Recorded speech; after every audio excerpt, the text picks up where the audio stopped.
Welcome, Wildcat fans, to another installment of Weber State Volleyball In Depth. I'm Jeremiah Larson, head volleyball coach here. Sammi Stuart, associate head volleyball coach. And this is Rylan Roberts. She's just a lowly assistant.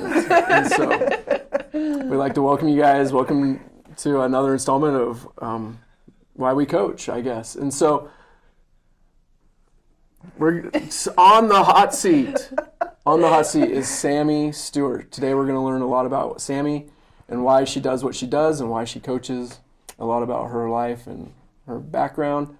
And so, Sammi, let's talk volleyball. Let's talk volley. Let's talk few volley. Of our folks a lot of our friends like like to call. Yes. They do it in a way better accent than us. Yeah, not the Yes. Ridge County Hicks accent. Let's talk volley. So, talk to me about how you got into volleyball, and because you're not from the big metropolis that has a lot of volleyball. No sandy beaches or. So let's start with where you're from. And let's get into that. Deal. If you understand where Sammi is from, then you understand Sammi. Very much so. So I'm from a tiny little podunk town in northern Utah. It's called Woodruff. It's up by Bear Lake. Most people drive through it and never know. I've driven through it and never know. Never knew. I drove through it with GPS and still missed it. her GPS is telling her to turn right, and she's like, "No, this can't be it. It's too little," and keeps driving. It's like, "You turn." End up in Wyoming. Yeah. So it's in the northeastern corner of Utah. Most people know Bear Lake up there, but tiny town. The whole county goes to one high school. It's funny, the elementary school on the south side of Ridge County actually goes to the same school as the high schoolers. Mm-hmm. So you'll be walking around and kindergartners will be with seniors in high school, which is, I don't think that happens on the Wasatch Front. I don't even know where on the Wasatch Front. In fact, the school is so tiny, I remember driving Brielle and Ashley up to practice there when we were redoing our floor. And they're like, "Where's the high school?" As we're like pulling into it, because they're coming from big high schools, so they're expecting there's 2 stories, 3 stories. these big, gigantic high schools. Yeah, I mean, the biggest building on the campus is definitely the gym. And soon to be your barn. Yeah, exactly, in Woodruff, yeah. So from tiny little town, grew up on a cattle ranch. My parents raised us moving cows and playing volleyball and playing basketball and just doing all sorts of sports. I was, during high school, I played for my mother. I think she's a big part of we should talk about your mom. Yeah, where she's pretty awesome. Volleyball goes for me, because it kind of started before I was born. Because she's the high school. Okay, before we understand Cindy Stewart, talk about her accomplishments and then because it's kind of a cool story, right? Yeah. So my mom's from a tiny town in Oklahoma. Probably similar in size as Woodruff, so tiny town. And you get your Hick accent from her. Yeah, I got a little southern accent with a little country accent kind of combined going. I haven't committed to y'all yet. I'm still a you guys kind of person. Yeah. But so she's from Oklahoma. But Pop. Pop and Liar. Not soda. Liar. Not lawyer. How you guys even say it? Lawyer. And the one that drives us crazy is W. Yeah. How do you spell Weber State? W-E-B-E-R. W. Yes, got a little mixture here. Right. So back to my mother.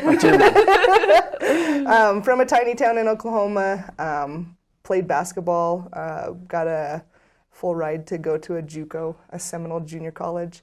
From there, the starting 5 from Seminole Junior College was recruited to play basketball at UNLV. So she got to go from a JUCO to a D1 with her starters. Cool. Played at UNLV for 2 years. It was back when Tark the Shark was the coach. Reggie Theus was playing. So I'm pretty sure there's a lot of under the table dealings for UNLV. But she played there for 2 years. A great experience for her. Funny story, they actually played Utah State. UNLV played Utah State, and I don't even remember the score, but they beat them like I think UNLV got in the hundreds and Utah State was somewhere in like the 20s or 30s, so they kind of kicked them. But the athletic director called up my mom's coach and said, hey, do any of your girls want to coach? It was right when the CBA was kind of starting to come out, so the first professional women's basketball league was trying to come, and she's like, I think I do. I think I want to coach. So this girl from Kyoto, Oklahoma, via Las Vegas, makes it to Logan, Utah, and becomes the head coach there. She ends up meeting my dad, and then a couple years later they get married and they settle in Rich County, Utah. Utah State cuts their program. Too, Yeah, they dropped their program. So they gave her the choice that if she would stay, they'd keep the program, but she chose not to stay. So it's her fault. Yeah, it's all her fault. It's all her fault. So yeah, kind of funny. So they dropped the program there, which that will come back into play in a little bit. Marries my dad, goes to Rich County. She wants to coach basketball there. And they're like, we don't have basketball. We don't have girls basketball. And I was like, how do you not have girls basketball? Like, we'll come to find out they had volleyball. My mom had never seen volleyball. So she's in this like bizarro world of trying to figure life out of how do you not have basketball, but you have this sport I don't know anything about. So she said, if you let me start the women's basketball program, I'll coach your volleyball team. So she started the girls basketball program. Like I had mentioned earlier, she was actually pregnant with me when this was happening. And she got the volleyball job. And one of her volleyball players comes in, walking in one day, he says, hey, just so you know, I hired this guy. One of the players. Yeah, one of the players. I didn't realize it was a player that hired Carl. Yeah. That's hilarious. Yeah, well, I hired this guy to come and do a volleyball camp for us this summer. I hope that's not a big deal, but he seemed cool. And Little did they know. Little did they know. And so my mom's like, sweet, I don't know anything about volleyball. Like, let's bring him in. So Carl McGowan wanders into the gym in Rich County, Utah, and they start doing volleyball. And I think for the first camp, they did serve, receive, ladder, which is a pretty famous drill for them. They did butterfly the servers. Sure. And they did queens. And so my mom does this week-long camp with Carl. And for the next year, until Carl comes back, those are the only 3 drills. Out of all the drills. Of all the drills, those are the 3 drills that she keeps coaching. But they're playing volleyball. Yeah, so fast forward to my junior year of high school, Carl had come for 16 straight years and did a camp every summer. We loved having him around. He got along with my dad. My dad's this rancher and who is the total opposite of Carl. Carl has these really, really short shorts that he'd come to the gym in and long socks to the calf. White long socks. White long socks and short shorts. Yeah, and my dad's this and the cattle widest legs. Yeah. I'm pretty sure Carl and my dad had anybody knows Carl McGowan, they can see this outfit right now. Yeah, totally. So the outfit that Susan McGowan laid out for him. For 5 days, every camp. So they hung out. Carl would come. We'd put him on horses. Hugh came one year. This is actually a funny story about Hugh. We obviously had to give up our beds for these coaches to come and stay at our house because you had to lodge them and feed them. Right. And I have a brother just younger than me. His name's Louie. And my mom, with her southern accent, was very funny in how she describes stuff. So for like prepping us a month in advance, she's like, these guys are going to come and they're going to stay at our house and they're 6 feet 4 inches. They're 6 feet 6 inches. So she described how tall they are, but she wouldn't say 6'4" or 6'5". 6 feet. And so Hugh actually comes walking up to the front of our house, and I don't remember. Hugh's a big dude. Yeah, I don't know how tall he is, but he's like taller than. And he's big. Yeah. He's like a barn. And Louie like peeks out the window and goes, Mom, where's the guy with all the feet? Because they thought it was 6 feet. 6 feet. That's cool. So you can see the Oklahoma accent and the understanding kind of there, but it was always the best story, and so we laughed about it. But Which is crazy to think that Hugh McCutcheon and Carl McGowan were doing a camp in Rich, Utah. In Woodruff, of all places. Hugh McCutcheon, who ends up being in the Hall, both of them are Hall of Famers, like not just in the United States, but like internationally as well. Yeah, so they're probably the very few celebrities that have been there and knowingly been in Woodruff. That's impressive. Little Rich High School. Yeah. Man. So anyways, Carl stopped coming after my 16th, or after 16 years. So I was a junior in high school. He said we were too good. I think at that time my mom had won a bunch of state championships. So my mom has actually been inducted into the.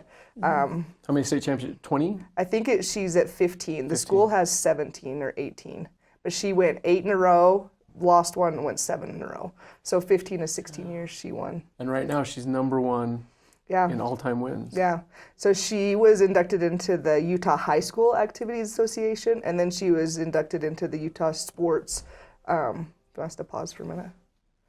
Okay. So she is inducted in the Utah High School Association, and then she's just recently inducted into the Utah Sports Hall of Fame. Yeah.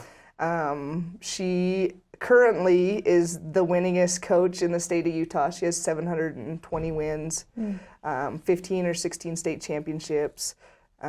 They have banners in the high school for her. That's incredible. But when Liz Wiscombe from Morgan retires, I think she'll take over. She probably won't retire till it's yeah, actually happens. she'll like double everybody in the state of Utah. I think she's another great volleyball coach in Utah. Yeah, she at Morgan High School, and so, but yeah, so when we're talking about how we get into volleyball, I was just raised in sports. My mom was the volleyball coach. She didn't coach basketball for very long because she fell in love with volleyball. And she still comes to this day. Like, she crashes our practice all the time, which all we the time. love. Yeah. Don't get me wrong. Yeah, she comes to practice. She's funny because she's old school Carl meets new school Carl here. And so some of the things that we're doing in the gym, she's like, oh, Carl would roll over in his grave if he saw you doing this. And what's Jeremiah doing Like, here? I learned it from Carl. Yeah, exactly. And so, yeah, she is a gym rat. She's coaching a 13 and under team and a 10 and under club team, I think, right now. So cool. So I kind of was just raised in a gym, and I did volleyball. My brothers worked on the ranch, and I just chased volleyball everywhere. But you didn't play volleyball in college. That's the fun part. I know, I so didn't. unique. Well, what's funny is we're a small town. You got to play volleyball, you got to play basketball, you got to do track and field. So any sport that's available for females, you just do it naturally. So I actually did play basketball at Utah State, which everybody's like, how does a volleyball coach do that? But if you know how I grew up, you understand that there's volleyball knowledge there. But the libero, we talked about the libero in your episode, wasn't introduced to the high school level till 2003 or 2004. It was 2004. Yeah, and I had graduated in 2003, so there was not a libero. I was too short to be an outside hitter, which is the position I played in high school. And so I was a really good point guard, shooting guard, and so I got recruited to go play at Utah State. I was lucky enough to get my associate's degree in high school, so I did 2 years at Utah State, and then I didn't know what to do with my life. I was going to be a PE teacher. Well, we should start talking like your mom shut down basketball, and you brought it back. Yeah. So Which there is we funny. go. There we go. So it's not all the Stewart's fault, the basketball. No, yeah, I brought it back. She ended it, I brought it back. So I don't know the exact year, but I think 1981 or 82 is when Utah State shut down their women's basketball program. And then 2002, they brought it back with kids that could be on campus and practicing. And then 2003 was the first actual year that we got to compete. And that was my first year there. So it was kind of fun, that history of knowing where my mom was and how she coached there, having a 20-year hiatus of women's basketball, and then being able to help bring that program back was kind of fun. And Utah State is just in our world. My grandmother's brother is the Dean F. Peterson School of Engineering, and that's her brother. So Utah State's in the thick of it for us as a family school. So it was fun to have Utah State call and want me to go play for them. But I graduated in 2 years with a teaching degree in physical education and health education.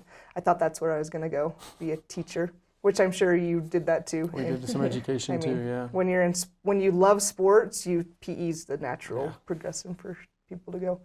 Kind of didn't know what to do though with my life, and a guy named Jason Watson called me up and asked if I wanted to come work with him at BYU. Yeah, another BYU guy. Yeah, another BYU guy. And so I had known him when Carl stopped doing camps at our high school. Jason started coming, so he came in for 2 years.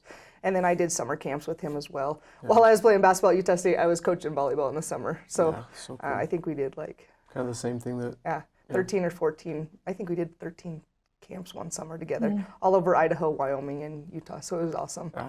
And so because of the connection that I had with Jason, I get to go to BYU and run this program called Data Volley, which is the video editing software where you do scouting reports, statistical software stuff. Jason's a great guy. I'm glad that I was able to do what I did because I ended up working with him for over 10 years, which is crazy. crazy. I don't think anyone's worked with Jason. I know. I'm probably the one and only. Yeah. There might be others eventually, but I don't know. He's kind of difficult some days. If he listens to this, he's gonna. I'm planning on. But it it's kind of listening. cool because Jason is also, I think, influenced my coaching career as well. Yeah. You know, like when I was coaching club, and I was still going to school at BYU because it took me 8 years to get done my bachelor's degree. I mean, I talked to him a lot about volleyball because he was either the assistant coach at BYU and then he took over the program, so you were there as well. Yeah. And I remember just sitting and watching practice all the time. Yeah. And just he allowed me an opportunity to learn. So another like our roads have crossed with Carl and with Watson. Yeah. It's kind of been kind of cool. Yeah. So he became the head coach at BYU. Asked me to come and be the data volley person for him. So I was there. I worked with him for 2 years. Our second year there, we ended up, we had a really good team. We had like Erica Lott, Kim Wilson, Chelsea Goodman, Rachel Dyer, Louie. She was the 2003 She was the year before. So we had a really good team. We were good in the Mountain West. I think we were top 1 or 2 the whole way through the season. Planning on winning the conference tournament, and we get down to Vegas and lose in the first round. I think to San Diego State too we lose into, and so we're like, man, that kind of is a bummer. Hopefully we get an automatic bid in or at large bid into the tournament. We ended up getting an at large bid in. I think we played at USC. In the first round. I think it was there. They're kind of all muddled together a little bit. So we go play. We win our first 2 games. And we make it to the Sweet 16. Our draw ends up going to Pittsburgh and playing at Penn State. Yeah, you played Middle Tennessee State. Yeah, I remember that. We end up matching up with Middle Tennessee State in the Sweet 16, and they were a totally different team than we had seen ever. Dynamic, fast, had really good middles. We ended up beating them, and we matched up with Penn State in the Elite Eight. And my favorite story about it is that their libero was 6'1". It's just hilarious. So their starting libero is taller than both of our outside hitters. We had little outside hitters. Chelsea Goodman, I think, was 5'9", and we're matched up against Penn State, which was such a cool experience to play them. They went on to win the national championship that year. But that kind of was like, coaching volleyball's fun, and being in this experience and being able to work with these athletes. So after that, Jason got hired at Arizona State, and he asked if I'd go down there with him. So I was down at Arizona State for 7 seasons, I think I was down there. We went from a team that was 0-18 in conference to the year after I left, they ended up going to they were a top 4 team until some injuries happened with Macy and Kizzy. Yeah, I remember that. You guys were rolling. I think you beat Texas in preseason kind of stuff. We did. That was a fun night. Where were we? We were at Illinois, I think is where we were. We played Illinois. We lost to Illinois in 5 on of course, it was a bad call by the line judges, so when CRS is now available, it would have made life a lot easier. But line judges got increasingly better when we can challenge all the bad calls. Exactly. And so that was a fun tournament, though. But yeah, we did beat Texas. I think we beat them in 3. But just a lot of fun memories at Arizona State. What I loved most about it was taking a team that wasn't very good, recognizing how important recruiting the right people into your gym. Not just the best players, but the right fit, the right people who can help kind of change your culture, to seeing where they ended up. Like Macy was a big-time recruit for us. She's currently the head coach at Air Force Academy. That's right. She's doing a phenomenal job there. And we also got a couple Utah kids like Brielle Bailey, who you played with, and then Kizzy Willie, who was at Lone Peak. So we had some good recruit kids. But being able to change the culture really was finding kids that fit who we were as coaches and who fit where the direction was going for us. So after I was done at Arizona State, I ended up going to Utah State because I replaced you. Yes. Which is funny. Which is hilarious. Yes, so funny. Because, I remember that because I bailed, and Grayson's like, "Who should I hire?" And I'm like, "I don't know. You're like, I got other fish to fry here. I got a lot more problems going on at Weber State." Yeah. What have I done? Okay. So Grayson had a job open up, and I went and hung out with him.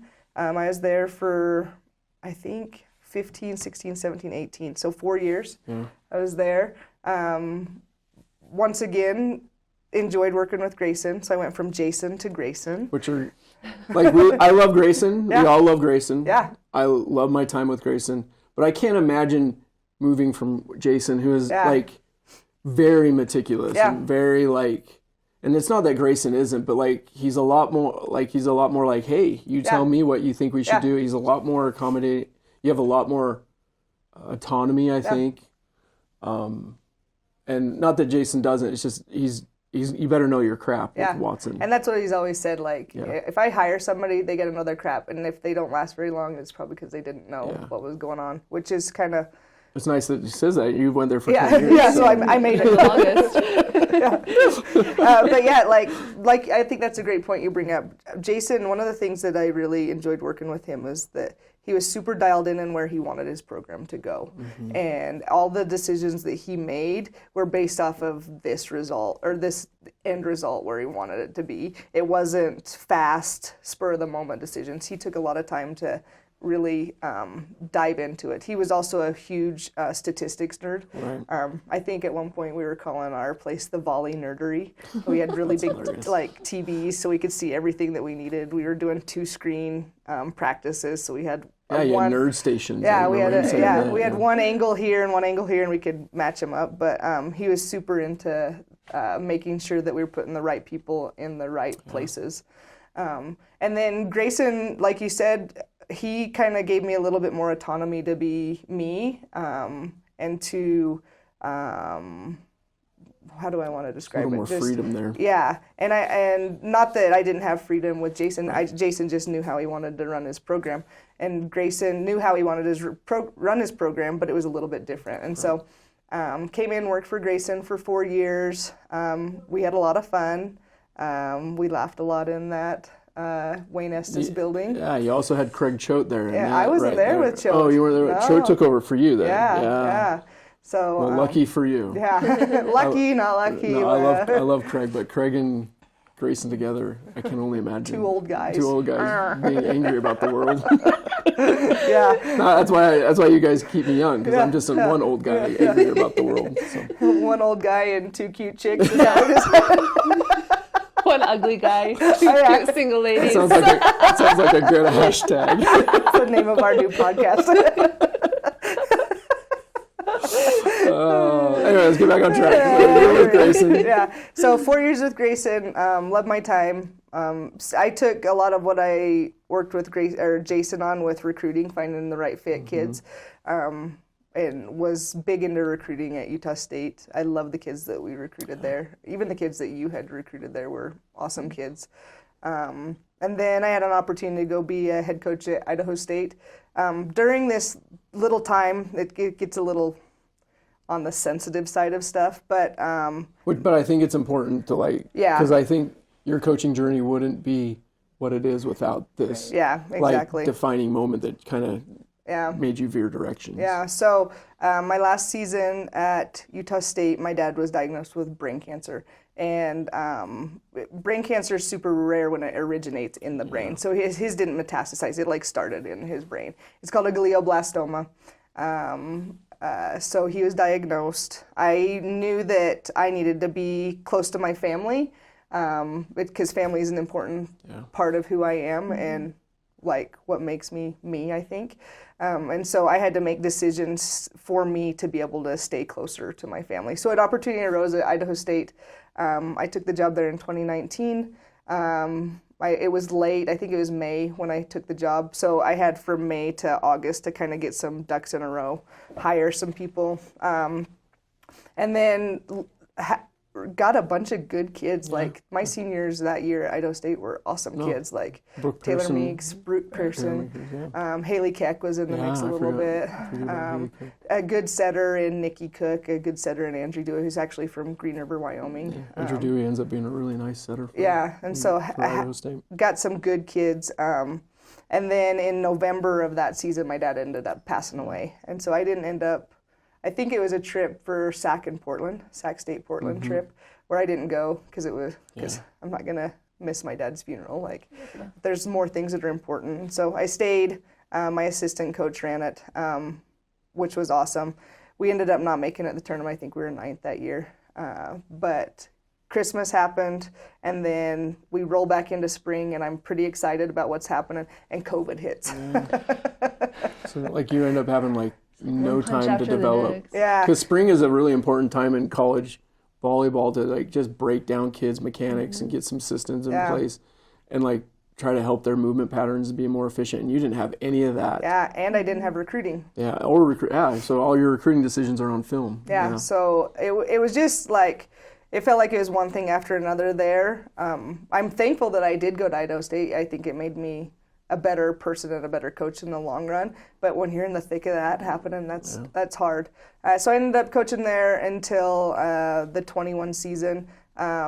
There were some things going on at home that I needed to make some decisions on. Yeah. And so that's actually when we started talking a little bit more. And I was to the point where I needed to go home, and I was willing to not coach because I had to take care of some stuff there. And I remember that happened, that you made the decision to go home, and I'm like, yeah, we're literally an hour away. Yeah. So it's funny how that kind of stuff works out.